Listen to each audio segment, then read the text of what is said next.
آپ جو ہمارے عام شاعر ہیں، تو جو ہمارے یہاں اچھا شاعر ہے اس کی شاعری میں سب سے قوی موضوع ہجر ہوگا.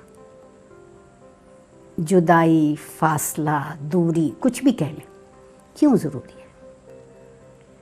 آپ کے خیال میں کیا انسانی زندگی صرف خوشی کا نام ہے؟ کیا زندگی کا مقصد صرف قہقہہ لگانا ہے؟ مزے کی بات یہ ہے کہ غم سے خوشی پیدا ہوتی ہے، خوشی سے غم پیدا نہیں ہوتا. پہلی بات تو یہ. اور ہجر اس لیے، ہم تو ایک لامتناہی ہجر میں ہیں نا، ہم تو اس کا حصہ تھے. کیسا جدا کیا ہم کو، اور نہ صرف یہ کہ جدا کیا بلکہ ہر جدائی کی شکل الگ ہے. اگر صرف انسان کو لے لیں، صرف انسان تمام مخلوقات میں سے، تو وہ اپنے کل سے جدا ہے، مگر ہر جز کی شکل مختلف ہے. تو کس قدر ہجر ہے،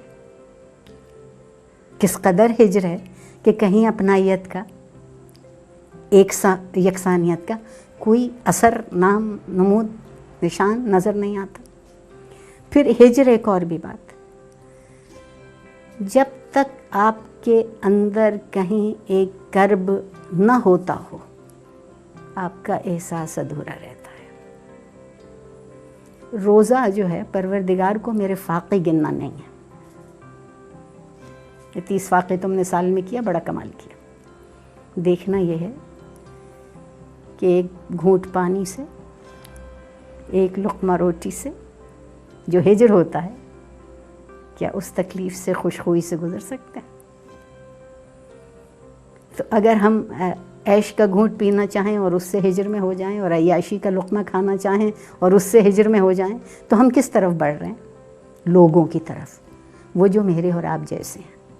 اور تب ہماری سمجھ میں ان کی کیفیت اور ان کا کرب آتا ہے. کوئین این نے تو جواب دے دیا تھا نا کہ روٹی نہیں ملتی تو کیک کھاؤ. مشرف صاحب نے بھی کہا تھا کہ بکرے کا گوشت نہیں مل رہا تو مرغی کھاؤ.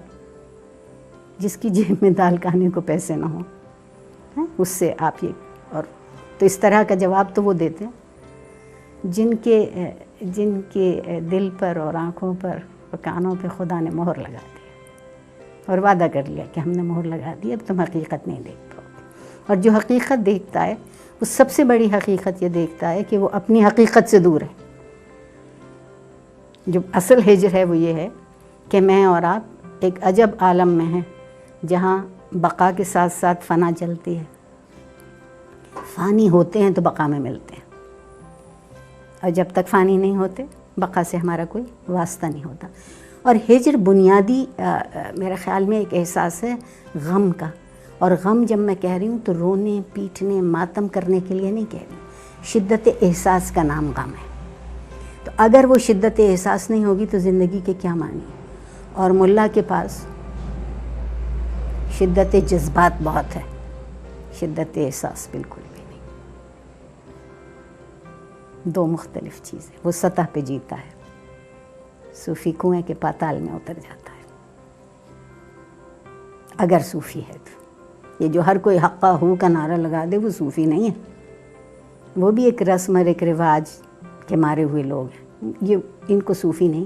صوفی تو وہ ہے جو فکر کرتا، جو فکر کرتا اس کو خود پرکھتا ہے، اور جو پرکھ لیتا ہے اس کو اپنا عرفان بنا کے دوسروں میں بانٹنا شروع کرتا ہے. چیزوں کے اندر کی جو سمجھ ہے میرے نزدیک وہ صوفی کی فکر ہے، حقیقت کی تلاش. سائنسدان ذرے کا جگر چیر لے تو ہم مان لیتے ہیں، صوفی کیوں نہیں چیر سکتا؟ میرے اور آپ کے اندر بھی ایک احساس کا ذرہ ہے، اور صوفی اس ذرے کو چیرنے کی فکر کہ اس کا جوہر تلاش کر.